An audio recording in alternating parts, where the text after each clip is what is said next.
안녕하세요. 신의 한 수의 우동균입니다. 이제 4월 15일이 얼마 남지 않았습니다.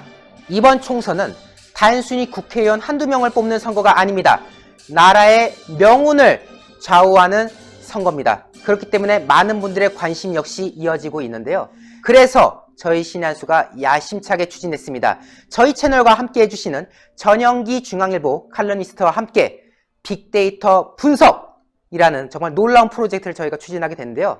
자세한 이야기는 오늘 함께 해주시는 전영기 중앙일보 칼럼니스트 모시고 이야기 나누겠습니다. 안녕하세요. 예, 반갑습니다. 안녕하세요. 예. 네, 반갑습니다. 오늘의 빅데이터는 아시다시피 대한민국 총선에서는 처음으로 빅데이터 분석을 본격적으로 이렇게 하는 건 처음입니다. 지난 3월 17일부터 4월 7일에 이르기까지 20여일의 기간에 걸쳐서 22개 지역의 출마자와 관련한 인터넷상의 분위기와 흐름을 저희가 분석해 보았습니다. 참고로 말씀드리면 오늘은 저희가 5곳에 대해서 분석을 설명드릴 예정입니다. 참고해 주시면 좋겠습니다. 자, 드디어 이제 분석 결과를 이제 공개하게 됐습니다. 저도 이게 처음이라서 많이 떨리는데요. 첫 번째 지역이 어디냐? 바로 여러분들의 많은 관심 속에 있는 종로입니다. 자, 종로 데이터를 저희가 이렇게 소개하고 있는데요. 언급량을 보자면요. 황교안 후보가 22,326건, 그리고 이낙연 후보가 12,120건입니다. 황교안 후보가 지금 더 높게 나오고 있어요. 그리고 부정 비율 같은 경우는 황교안 후보가 2.57%가 나오고 있고요. 이낙연 후보는 1.45%가 나오고 있습니다. 이거는 지금 이낙연 후보가 낮게 나오고 있습니다. 그리고 부정 추이를 보면요. 이 기울기가 나오는데요. 황교안 후보 같은 경우는 0.001의 기울기를 보이고 있고요. 이낙연 후보 같은 경우는 0.005의 기울기를 보이고 있습니다. 즉, 이낙연 후보가 수치가 높게 나오고 있습니다. 자, 여기에 대한 분석 이어주시죠. 과목별로 얘기합시다. 그렇습니다. 언급량, 황교안 후보가 이낙연 후보보다 거의 2배입니다. 그렇네요. 이거는 다른 어떤 조사에서도 찾아볼 수 없는 압도적인 양의 차이입니다. 그렇네요. 그건 아마 왜 그런 이유가 있는 것은 황교안이라는 사람이 오랫동안 기대되거나 짐작되어 왔던 그런 사람이라고 판단이 됐기 때문에 이렇게 언급량이 많았을 가능성이 있죠. 어떤 언급량, 관심도와 인지도와 사람들의 좋든 싫든 쏠리는 마음의 경향성이 황교안이가 상당히 많습니다. 이낙연 후보보다. 그렇네. 여기서 지금 상대적으로 이쪽으로 좀 우호적인 경향이 있다라는 게 지금 부등호 표시를 통해서 저기 표시가 되는 겁니다. 두 번째, 부정 비율은 말이죠. 긍정적인 언급이 있을 거 아닙니까? 황교안 후보에 대해서. 또한 부정적인 언급도 있을 겁니다. 그렇습니다. 긍정적인 언급 때 언급을 분모로 했을 때 부정적인 언급을 분자로 하면 이게 많습니다. 그게 바로 1.57배입니다. 그래서 배입니다. 황교안 후보는 부정의 언어가 긍정 언어보다 2.57배가 되고요. 네. 이낙연 후보는요. 부정 언어가 긍정 언어의 1.45배입니다. 그러니까 이낙연 후보에 대한 부정 언어는 적고요. 네. 황교안은 많다. 이렇게 볼 수가 있습니다. 그렇네요. 세 번째, 따라서 이 점에서는 이낙연 후보에 대해서 우호적이다. 그렇습니다. 부정 언어 과목에서는 이낙연 후보가 더 낫다. 황교안 후보보다. 이렇게 되어 있는 거고요. 부정 추이 있죠. 세 번째. 이건 이제 부정의 경향성입니다. 황교안 후보 같은 경우는 부정이 많긴 하나 이 각도가 굉장히 느립니다. 굉장히 완만하네요. 네, 그래서 이런 각도로 나가는 것과 이낙연 후보는 역시 호가 많다는 것 같아요. 그래서 부정의 추이가 쭉 각도가 올라가요. 비록 부정의 언어는 낮지만 추세가 부정적인 언급이 이렇게 점점 추세적으로 많아지고 있습니다. 종합적으로 보면 언급량과 부정 추이에서는 황교안 후보가 좀 낮고요. 우호적이고 부정 언어의 비율로 봐서는 이 황교안이 더 못합니다. 이낙연보다. 그래서 두 가지 과목에서는 황교안이 좀 낮고 다른 한 과목에서는 이낙연이 좀 나은. 그래서 이 정도로 이해하시면 되겠습니다. 그래서 다만 이렇게는 생각하게 들어요. 마치 그동안 많은 여론조사들이 이낙연 후보가 완전 압도적으로 앞선 걸로 돼 있잖아요. 그거 아니에요. 그거 아니에요. 바로 여기서 보다시피 서로 박빙이고요. 과목별로 누가 앞섰는지 지금 안 나타납니다.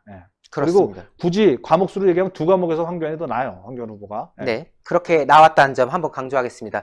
광진을을 이제 쭉 이어서 말씀드리는데요. 제가 한번 또 언급량 한번 소개하겠습니다. 언급량. 오세훈 후보가 6,709건이고요. 고민정 후보가 7,753건입니다. 부정 비율은요. 오세훈 후보가 1.11배, 그리고 고민정 후보가 0.9 0.6배가 되고 있고요. 부정 추이는 동률로 나오네요. 오세훈 후보와 고민정 모두 0.008로 나오고 있습니다. 예, 완전히 박빙이죠. 박빙이네요. 이렇게 보면. 완전 박빙이죠. 그러니까 특히 부정 추이는 딱 붙었어요. 이 두 분에 대한 어떤 그 부정적인 언급이 날이 갈수록 0.008 각도로 이렇게 1차 함수로 치면 0.008 각도로 이렇게 똑같아야죠. 그래서 두 분에 대한 그 부정적 언어, 비난의 언어의 증가량이 완전 일치합니다. 둘 다 과목이 동률입니다. 그렇습니다. 다음에 부정적인 언어가 긍정적인 언어에 비해서 몇 배가 되느냐. 이 대목에서는 오세훈 후보가 좀 많죠? 1.11배고 그렇습니다. 고민정 후보가 0.96배입니다. 특히 고민정 후보는 0.96배면 긍정적인 언어가 더 많다는 소리야. 그런 뜻이 되죠. 보통 SNS에서는 사람의 그 심리가 좀 욕하는 심리가 많지 않습니까? 그렇죠. 그런데도 고민정 후보는 0.96이네요. 긍정적으로 더 많아서 고민정 후보가 잘 살았나 모르겠어요. 그리고 오세훈 후보는 1.11배. 역시 그 부정 언어가 좀 많긴 하지만 거의 비슷하죠? 1.11과 0.96. 근데 그러네요. 어쨌든 여기서 미세하나마 고민정 후보가 우호적입니다. 그렇습니다. 언급량도요. 이게 이 정도면 6,700대 7,700이면은 크게 그렇게 그렇네요. 차이가 뭐 어느 한쪽이 유리하다 이렇게 얘기하기 좀 어렵죠. 그래서 전체적으로 보면 이거는 박빙이고 다만 뭐 굳이 얘기하면은 박빙 가운데 고민정 쪽에 조금 더 기울었다. 민심이, 디지털 민심이. 이거는 얼마든지 하기에 따라서 뒤집을 수도 있고 더 벌어질 수도 있는. 그렇습니다. 자, 바로 다음 순서로 갈 텐데요. 동작을 여기도 지금 많은 분들이 관심을 가져하는 곳인데요. 제가 한번 쭉 한번 수치를 말씀드리겠습니다. 네, 나경원 후보가 언급량에서 9,729건입니다. 그리고 이수진 후보가 6,204건이네요. 부정 비율은요. 나경원 후보가 1.86배, 그리고 이수진 후보가 1.34배가 나왔습니다. 그리고 부정 추이, 이 기울기를 보니까요. 나경원 후보가 0.012를 기록 중이고요. 이수진 후보가 0.017을 기록하고 있습니다. 그 언급량은 9,700건 대 6,200건이면 약간 의미 있는 차이입니다. 그렇네요. 그래서 이수진 후보가 좀 신인이니까 사람들이 잘 모를 수가 있고 나경원 대표야 뭐 워낙 널리 알려진 정치인이라 언급량의 차이가 있는 것 같죠? 그렇습니다. 그래서 이 점에서는 나경원 쪽에 디지털 민심이 나경원 쪽으로 많이 쏠려 있다. 물론 그 안에 비난하는 언급도 있는 건 사실이지만. 다음에 역시 우리 예상대로 나경원 의원이 뭐 4선인가 그렇잖아요. 그렇습니다. 그런 만큼 욕도 많이 먹은 것 같아요. 그래서 요 비난, 그 부정의 언어가 긍정의 언어에 비하여 1.86배가 되군요. 그렇네요. 이수진 후보는 신인이라 나 후보보다는 좀 작긴 하나 1.33꽤 그래도 높네요, 이것도. 그러게요. 사실 정치판에 들어온 지는 얼마 되지 않은 인물인데 벌써 1.34배라는 점도 저희가 또 봐야 될 부분 같아요. 그렇죠. 그래서 어쨌든 그래서 부정 비율 측면에서는 디지털 민심이 이수진 쪽에 좀 더 열려 있다. 그렇습니다. 볼 수 있고요. 부정 추이를 보면 이 나경원 의원이 좀 낮아요. 0.012. 네. 각도가 낮죠? 네. 비난의 양은 많은데 네. 그 양의 그 증가 속도가 낮습니다. 0.012예요. 네. 근데 아까 그 고민정도 마찬가지죠? 이수진 고민정 같은 분들은 이 앞으로 6일이 좀 중요할 것 같아요. 이때 부정적인 언급이 추이가 올라가면요 위험합니다. 그렇게 내네요. 막판에 이 부정 추이가 어떻게 되느냐가 중요하기 때문에 나경원 쪽에 민심이 좀 더 열려 있다 이런 생각이 드는군요. 그렇네요. 지금 일단 이 수치만 놓고 보면 두 가지 영역에서는 나경원 후보가 좀 긍정적으로 좀 보이는 부분이 있고 한 가지 영역에 대해서는 이수진 후보가 좀 긍정적으로 보였다라는 점을 저희가 한번 정리할 수가 있겠습니다. 다음 지역으로 또 가보겠습니다. 이곳이 또 흥미로운 부분이 있는데요. 송파을, 이곳이 지난 2년 전 재보궐선거 당시에는 이제 최재성 후보가 당시에 이제 크게 이제 이겼던 그런 곳인데요. 이번에 또 다시 리턴 매치가 됐어요. 근데 봤더니 언급량을 좀 보자면요. 배현진 후보가 2,942건이고요. 최재성 후보가 2,707건입니다. 그리고 부정 비율은요. 배현진 후보가 1.19배, 그리고 최재성 후보가 1.18배. 오, 박빙이네. 그리고 부정 추이가 보면요. 배현진 후보가 0.002, 그리고 최재성 후보가 0.003. 아니, 이 수치들이 다 비슷한 것 같아요. 딱 붙었어요. 그러게요. 이 오늘 5군데 중에서 가장 흥미로운 지역이 이 지역이에요. 그렇네요. 딱 붙어서 말 그대로 어느 한쪽 뭐 도저히 우열을 한마디도 할 수가 없어요.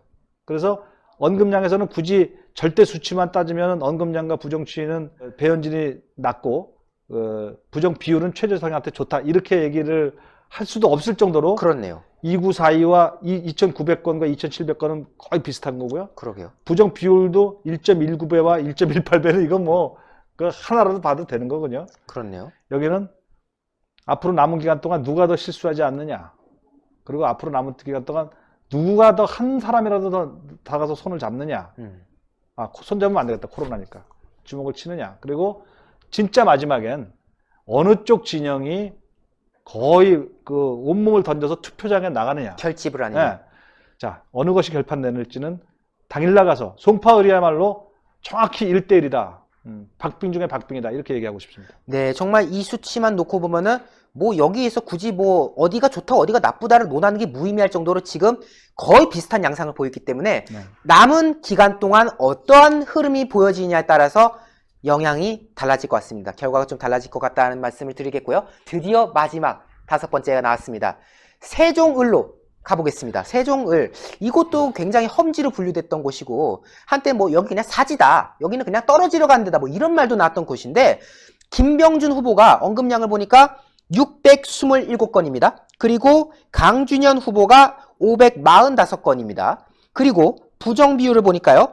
김병준 후보가 0.69배, 그리고 강준현 후보가 0.35배. 둘 다 긍정 의견이 좀 많은가 봐요. 네. 그리고 부정 추이, 마이너스가 있어요. 김병준 후보가 마이너스 0.0014, 그리고 강준현 후보가 0.0119가 나왔네요. 이거 참 특이한 구도 같습니다. 세종을은요, 약간 좀 주의해서 봐야 됩니다. 언급량 자체가 무지하게 적어요. 네. 아까 황교안 후보랑 이낙연 후보는 뭐 12,000, 24,000 이렇게까지 갔잖아요. 세종을은 이거 600건, 500건. 이거 아주 너무너무 차이가 나네요. 인구수는 비슷할 텐데, 유권자니까. 그러게요. 세종을 여기가 아직 형성된 선거구입니다. 네. 새로 만들어진 선거구죠. 맞습니다. 그리고 SNS 사용의 그 집중도, 밀집적인 그 분위기가 아무래도 세종을이 좀 떨어지는 것 같아요. 뭐 지역적인 사정도 있을지 모르겠지만, 그리고 그 유권자로서의 어떤 그 응집적 의식 같은 게 좀 떨어지지 않나 싶어요. 그러다 보니까 언급량이 많이 줄어요. 그래서 사실 그 김병준, 강준현 이쪽은 아직 그 제대로 조사를 할 수 있는 여건은 좀 덜 됐다, 이런 생각이 들고요. 그렇네요. 그럼에도 불구하고 김병준이 낫죠. 그 다음에 김병준은 부정적인 언급이 많은데 여기에는 그 상대적으로 특히 그 배신이라는 언어가 그렇게 많다고 해요. 배신이라. 그래서 그 김병준과 강준호는 비교적 그 부정적인 언어에서는 낫지만 배신, 이런 식의 그 단어가 굉장히 강력하게 김병준한테 떠올라요. 뭐 제가 보기엔 배신 아니더만. 네. 그러나 그런 언어 같은 거는 좀 주의해야 될 점입니다. 이게 어떤 그 위험한 요소가 김병준한테는 될 수가 있어요. 김병준 후보한테는. 네. 그래서 어쨌든 이건 규모가 워낙 작고 아직 형성이 되지 않은 걸로 저희들은 판단하고 있습니다. 그래서 여기서는 판단 보류를 해야 될 것 같은데, 판단 보류. 투표율을 어느 쪽 세력이 더 많이 올릴 것이냐, 거기에 달렸다, 이렇게 봅니다. 저희 신의 한 수는요, 우리 전영기 칼럼니스트와 함께 저희가 오늘은 5곳을 얘기했지만 앞서 말씀드렸듯이 22곳에 대해서 저희가 앞으로 소개하겠다고 했지 않습니까? 아직 17곳이 남았습니다. 그곳에 대한 어떤 결과들은요, 앞으로 나눠가지고 차근히 소개를 해드릴 예정이니까요, 앞으로도 쭉 관심 가져주시고요. 마무리 말씀 부탁드리겠습니다. 디지털 시대입니다. 디지털 시대에는 디지털 접근법이 개발이 돼야 됩니다. 그렇습니다. 여론조사 형태는요, 그 자체로도 가치가 있는 거지만 보완이 필요합니다. 지금 여론조사가 많은 사람들한테 혼란을 주고 있는 것도 사실입니다. 극단적인 하나의 그 잣대로만 갖고 세상을 보려는 거, 그거 하지 마십시오. 지금처럼 곳곳에 봄으로써 이렇게도 볼 수 있고 저렇게도 볼 수 있다, 이런 적절한 그 과유불급의 마음으로, 지나치지도 않고 모자라지도 않는 그 숙려하고 겸손하게 자기를 성찰하는 가운데에 세상을 볼 수 있는 그런 기법이 바로 디지털 민심 보는 법, 빅데이터 분석을 계속 기대해 주십시오. 네, 오늘 함께해 주셔서 너무나도 감사합니다. 네, 감사합니다. 수고하셨어요.